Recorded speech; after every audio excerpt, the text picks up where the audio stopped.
नमस्कार. सर्व शिक्षक भरती परीक्षांमध्ये सहसा मानसशास्त्रावरील तेच प्रश्न रिपीट केले जातात. तर आजच्या या व्हिडिओमध्ये आपण तोच PYQचा संच पाहणार आहोत.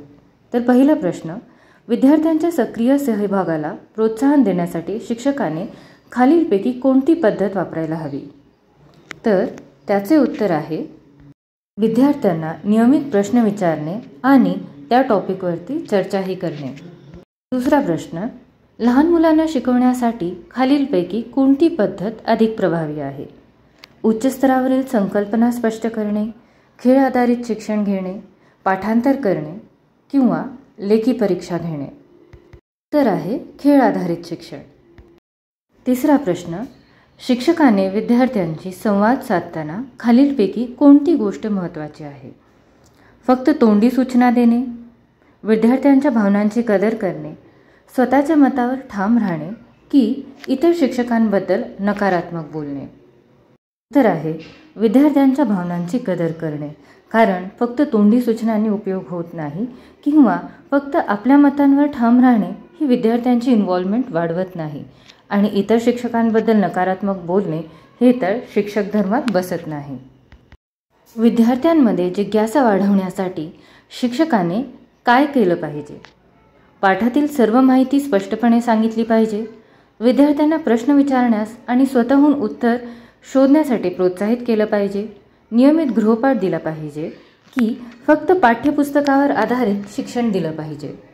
तर आहे आपण विद्यार्थ्यांना प्रश्न विचारण्यास आणि स्वतःहून त्या प्रश्नांची उत्तरं शोधण्यास प्रोत्साहित केलं पाहिजे. खालीलपैकी कोणता घटक प्रभावी अध्यापनामध्ये म्हणजेच इफेक्टिव्ह टीचिंगमध्ये अडथळा आणू शकतो? शिक्षकाची विषयावरील चांगली पकड, विद्यार्थ्यांमधील सक्रिय सहभाग, वर्गातील गैरसोयीचे वातावरण, योग्य शिक्षण पद्धतीचा वापर. उत्तर आहे वर्गातील गैरसोयीचे वातावरण. प्रश्न 6, मूल्यात्मक शिक्षण म्हणजेच व्हॅल्यू एज्युकेशन देण्यासाठी शिक्षकाने खालीलपैकी कोणती पद्धत वापरावी? फक्त नैतिक मूल्यांवर व्याख्यान देणे, विद्यार्थ्यांना नीतिकथा वाचण्यास सांगणे, उदाहरणे आणि कथांच्या माध्यमातून मूल्यांचे महत्त्व पटवून देणे की मूल्यांवर आधारित परीक्षा घेणे. उत्तर आहे उदाहरणे आणि कथांच्या माध्यमातून मूल्यांचे महत्त्व पटवून देणे. 7वा प्रश्न, विद्यार्थ्यांच्या चुकांबद्दल शिक्षकाची प्रतिक्रिया कशी असावी? त्यांना कठोर शिक्षा देणे, त्यांच्या चुकांकडे दुर्लक्ष करणे, चुकांमधून शिकण्यास मदत करणे आणि मार्गदर्शन करणे, इतर विद्यार्थ्यांसमोर त्याची खिल्ली उडवणे. तर आहे चुकांमधून त्याला शिकण्यास मदत करणे आणि योग्य ते मार्गदर्शन करणे. प्रश्न 8वा, शिक्षकाने वर्गात सकारात्मक वातावरण म्हणजेच पॉझिटिव्ह एन्व्हायरमेंट कसे निर्माण करावे? फक्त नियमांवर लक्ष केंद्रित करून, विद्यार्थ्यांमध्ये स्पर्धा वाढवून, विद्यार्थ्यांचे कौतुक करून आणि त्यांना प्रोत्साहन देऊन की शिक्षकाने गंभीर आणि शांत राहून? तर आहे विद्यार्थ्यांचे कौतुक करून आणि त्यांना प्रोत्साहन देऊन. प्रश्न 9वा, विद्यार्थ्यांना स्वयंअध्ययनासाठी म्हणजेच सेल्फ लर्निंग प्रवृत्त करण्यासाठी शिक्षकाने काय करावे? त्यांना फक्त गृहपाठ द्यावा, त्यांना प्रश्न विचारण्यासाठी आणि माहिती शोधण्यासाठी प्रोत्साहित करावे, त्यांचे सर्व शंकांचे त्वरित निरसन करावे की त्यांना फक्त पाठ्यपुस्तकावर अवलंबून राहण्यास सांगावे? उत्तर आहे त्यांना प्रश्न विचारण्यासाठी आणि माहिती शोधण्यासाठी प्रोत्साहित करणे. नवीन शैक्षणिक धोरण म्हणजेच न्यू एज्युकेशन पॉलिसी कशावर अधिक लक्ष केंद्रित करते? फक्त परीक्षांवर आधारित शिक्षण, पाठांतर आणि स्मरणशक्तीवर आधारित शिक्षण, संकल्पनात्मक समज म्हणजेच कन्सेप्च्युअल अंडरस्टँडिंग आणि उपयोजनांवर आधारित शिक्षण की फक्त शिक्षकांनी शिकवण्यावर आधारित शिक्षण? उत्तर आहे संकल्पनात्मक समज आणि उपयोजनांवर आधारित शिक्षण. विद्यार्थ्यांच्या सर्जनशीलतेला म्हणजेच क्रिएटिव्हिटीला वाव देण्यासाठी शिक्षकाने वर्गात काय आयोजित करावे? फक्त व्याख्याने, नियमित चाचण्या, गटकार्य, प्रकल्प आणि मुक्त चर्चा की शिक्षकांचे कठोर नियंत्रण? उत्तर आहे गटकार्य, प्रकल्प आणि मुक्त चर्चा. शिक्षकाने विद्यार्थ्यांची प्रगती अहवाल म्हणजेच प्रोग्रेस रिपोर्ट तयार करताना कशावर लक्ष केंद्रित करावे? फक्त विद्यार्थ्यांच्या गुणांवर, विद्यार्थ्यांच्या केवळ नकारात्मक बाजूंवर, विद्यार्थ्यांची शैक्षणिक प्रगती, आवड आणि सुधारणेच्या संधीवर, की इतर विद्यार्थ्यांची त्याची तुलना करण्यावर? उत्तर आहे विद्यार्थ्यांच्या शैक्षणिक प्रगती, आवड आणि सुधारण्याच्या संधींवरती. विद्यार्थ्यांमध्ये लोकशाही मूल्यांची म्हणजेच डेमोक्रॅटिक व्हॅल्यूज रुजवणूक करण्यासाठी शिक्षकाने काय करावे? फक्त लोकशाहीवर भाषण देणे, विद्यार्थ्यांना वर्गात नियम मोडण्याची परवानगी देणे, विद्यार्थ्यांना आपले मत व्यक्त करण्याची आणि इतरांच्या मताचा आदर करण्याची संधी देणे, की शिक्षकाने आपले मत विद्यार्थ्यांवर लादण्याची? उत्तर आहे विद्यार्थ्यांना आपले मत व्यक्त करण्याची आणि इतरांच्या मतांचा आदर करण्याची संधी देण्याने. शिक्षकाने माहिती तंत्रज्ञानाचा म्हणजेच इन्फॉर्मेशन टेक्नॉलॉजीचा वापर कशासाठी करावा? फक्त विद्यार्थ्यांना व्यस्त ठेवण्यासाठी, शिकवण्याची प्रक्रिया अधिक प्रभावी आणि मनोरंजक बनवण्यासाठी, विद्यार्थ्यांवर नियंत्रण ठेवण्यासाठी, की स्वतःचा वेळ वाचवण्यासाठी? उत्तर आहे शिकवण्याची प्रक्रिया अधिक प्रभावी आणि मनोरंजक बनवण्यासाठी. प्रश्न 15वा. शिक्षकाने वर्गात विविधता म्हणजेच डायव्हर्सिटी कशी हाताळावी?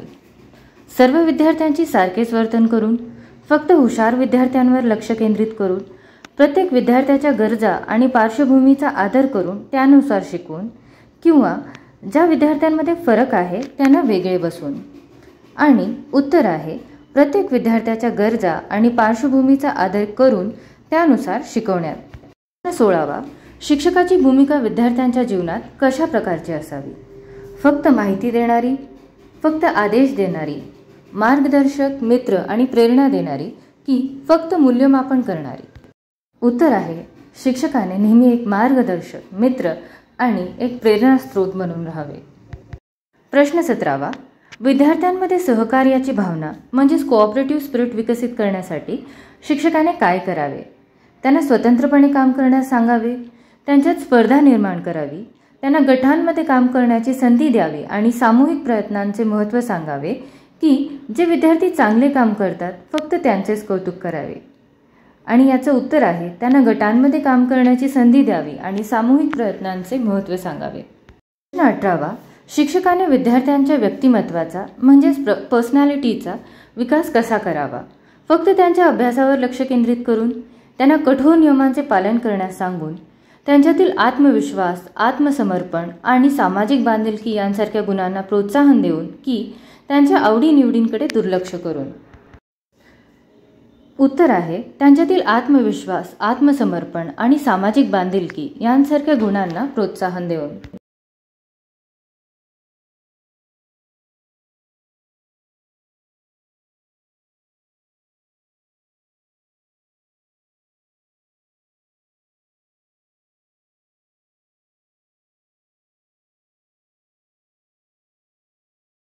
प्रश्न 19वा. शिक्षकाने विद्यार्थ्यांमधील तार्किक विचार म्हणजेच लॉजिकल थिंकिंग कसा विकसित करावा? त्यांना फक्त गणितीय समस्या सोडवण्यास सांगून, त्यांना गोष्टी लक्षात ठेवण्यास सांगून, त्यांना प्रश्न विचारण्यास, अनुमान काढण्यास आणि समस्यांचे विश्लेषण करण्यास प्रोत्साहित करून, की त्यांना तयार उत्तरे पुरवून? उत्तर आहे त्यांना प्रश्न विचारण्यास, अनुमान काढण्यास आणि समस्यांचे विश्लेषण करण्यास प्रोत्साहित करून. शेवटचा प्रश्न. विद्यार्थ्यांमध्ये सामाजिक बांधिलकीची म्हणजेच सोशल रिस्पॉन्सिबिलिटी ही भावना जागृत करण्यासाठी शिक्षक काय करू शकतात? त्यांना फक्त शाळेच्या नियमांविषयी सांगू शकतात, त्यांना समाजातील समस्यांविषयी माहिती देऊन आणि त्या सोडवण्यासाठी प्रेरित करू शकतात, त्यांना फक्त अभ्यासक्रमावर लक्ष केंद्रित करण्यास सांगू शकतात, की त्यांना सामाजिक कार्यांपासून दूर ठेवू शकतात? उत्तर आहे त्यांना समाजातील समस्यांविषयी माहिती देऊन आणि त्या सोडवण्यासाठी प्रेरित करून सोशल रिस्पॉन्सिबिलिटी ही वाढवली जाऊ शकते. सर्वांना येत्या पेपर्ससाठी ऑल द बेस्ट. धन्यवाद.